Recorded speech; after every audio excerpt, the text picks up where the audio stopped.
नमस्कार. मी राहुल कुलकर्णी.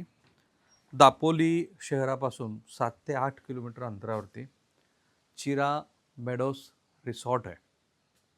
एका वैज्ञानिकाने एक असं रिसॉर्ट केलं आहे की जे इको टुरिझम खऱ्या अर्थाने काय असतं ते आपल्याला दाखवेल.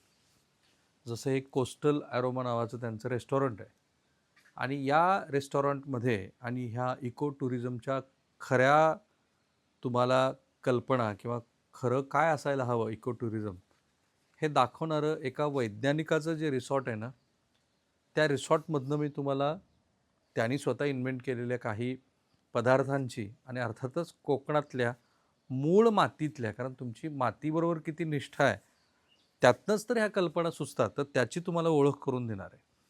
माझा प्रयत्न आहे की कोकण घ्या, उत्तर महाराष्ट्र घ्या, मराठवाडा घ्या, विदर्भ घ्या किंवा पश्चिम महाराष्ट्र घ्या, या प्रत्येक ठिकाणची जी स्वतःची खाद्यसंस्कृती आहे त्या खाद्यसंस्कृतीची पण कुठलीही प्रिझर्वेटिव्ह नसलेली अशी पदार्थांची साखळीच तुम्हाला दाखवायची.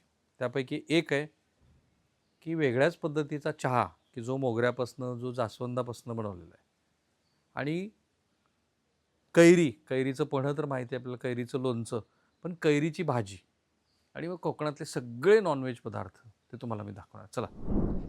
बघ आता तर हे केळीचं घड तयार झालेलं आहे.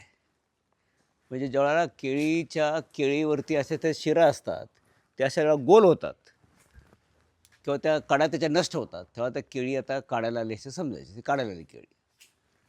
आता केळी काढल्यानंतर ह्या घडाचं करायचं, केळीचं सोट म्हणतात त्याला. ह्याचं करायचं काय तर ते आपण बघूया.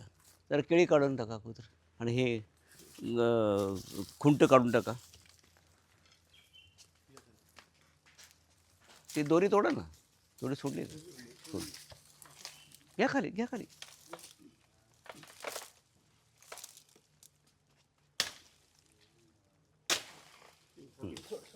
आता हे केळी आपण पिकायला टाकणार. आता हे काढून घ्या घड.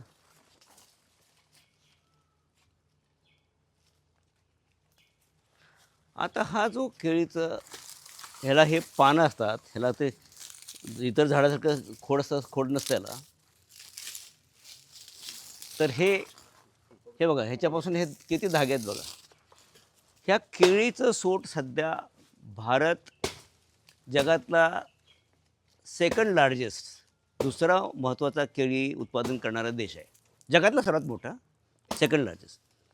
पण हे सोट पूर्णपणे वाया जातं सध्या. आणि शेतकऱ्यांना प्रश्न पडला की केळीच्या सोटाचं करायचं काय, खोडाचं करायचं काय. ह्याच्यावर आम्ही अनेक आता काम करायला सुरुवात केली ह्याच्यापासून. तर याचे तर हे फायबर तर आहेच, हे धागे. या धाग्यापासून अनेक वस्तू आपण बनवतो. अगदी पाय पुसण्यापासून चटई मॅट्सपासून कपडे, या धाग्यापासून रोप बनतात. रेग्युलर कपडे, केळीच्या धाग्याचे कपडे अतिशय चांगल्या क्वालिटीचे असतात आणि ते पण बनतो. पण त्यापेक्षा आज आपण एक महत्त्वाचं बघणार आहे. ह्याच्यापासून आम्ही आपली एक सायन्स टेक्नॉलॉजी पार्कमध्ये आपण आर्थिक सहभाग दिलेली कंपनी आहे. तर त्याच्या सोटापासून आपण फायबर एक्स्ट्रॅक्ट करून चक्क लेदर तयार करतो. केळीच्या सोटापासून तयार केलेलं लेदर, आणि तो लेदर रेक्झिनपेक्षा चांगलं आणि जे चामडं आहे जनावरचं चामडं त्यापेक्षा थोडंसं कमी क्वालिटीचं असं ते लेदर बनतं. म्हणजे सोफा सेटचे कवर, कारचे सीट कवर, पर्सेस, वेगवेगळ्या बागा, बेल्ट, ह्या सगळ्या गोष्टी अतिशय हाय क्वालिटीच्या केळीच्या सोटापासून धागे एक्स्ट्रॅक्ट करून बनतात.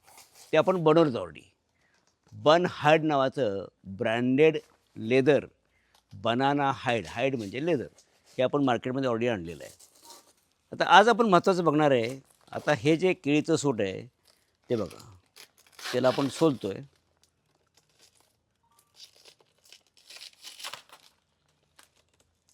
आता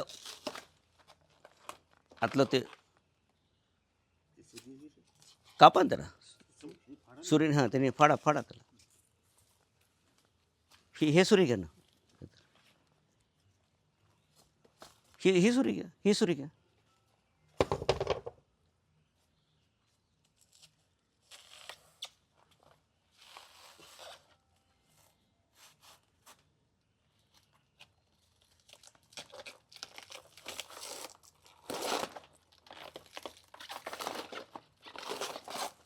हे वरचा काही भाग ज्याला आपण जास्त सेल्युलोज आहे आणि फायबर जास्त आहे तो जरा काढून टाकायचा आणि मधला एक पांढरा गाभा असतो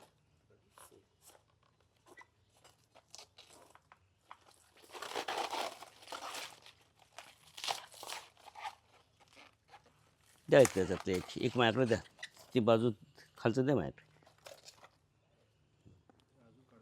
नाही काढा अजून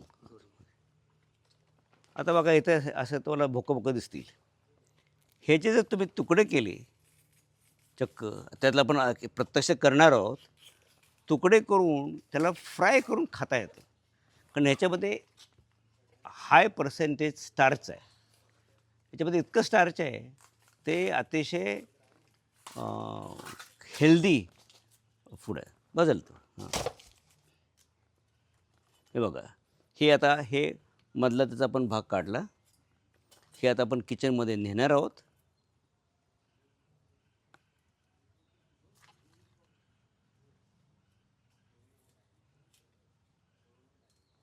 त्याचं आपण आज अर्ध्या भागाचं क्रिस्पी अगदी चिप्स करणार आहोत आणि अर्ध्या भागाची आपण रेग्युलर भाजी करणार आहे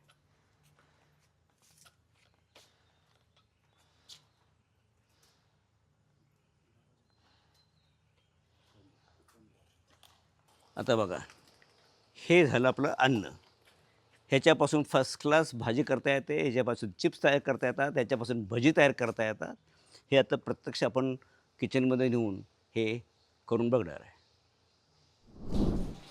आपण केळीचं झाड तोडून आणलं त्याच्यातून मधलं पांढरंवालं हे सोपा काढून आणलं आहे तर त्याच्यापासून आपण भाजी बनवणार आहोत आता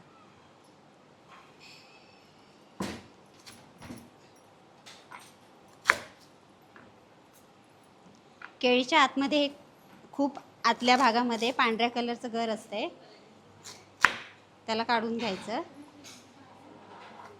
आणि त्याची बारीक बारीक कापून घ्यायचं त्याला आणि कापल्यानंतर त्याला लगेच पाण्यामध्ये टाकायचं तसंच ठेवलं तर मग काळं पडते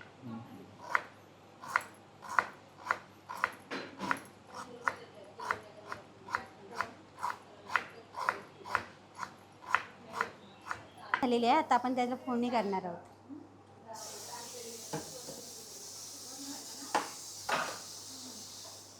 त्यासाठी फ्राय पॅनमध्ये तेल घालणार आहोत त्याच्यामध्ये जिरं मोहरी थोडीशी ठेचलेली लसूण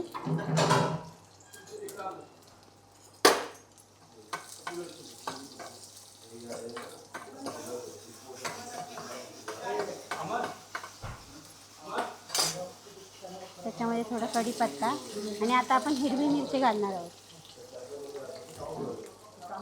आणि त्यानंतर कांदा जास्ती प्रमाणात कांदा घालायचा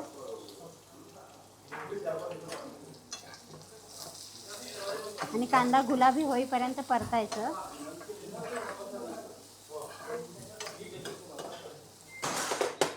आता आपला कांदा गुलाबी झालेला आहे हे धुतलेले केळीच्या सोप्याचे भाज्या आतमध्ये त्याच्यामध्ये परतायचे आहे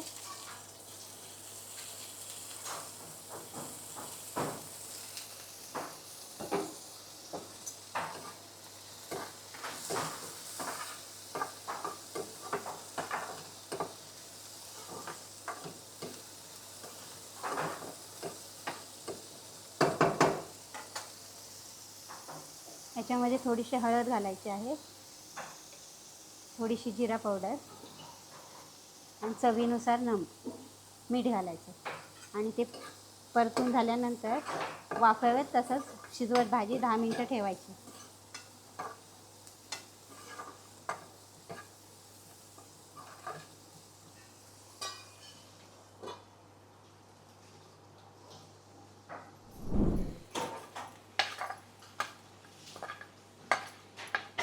आता आपली भाजी तयार झालेली आहे केळीच्या बांबूची भाजी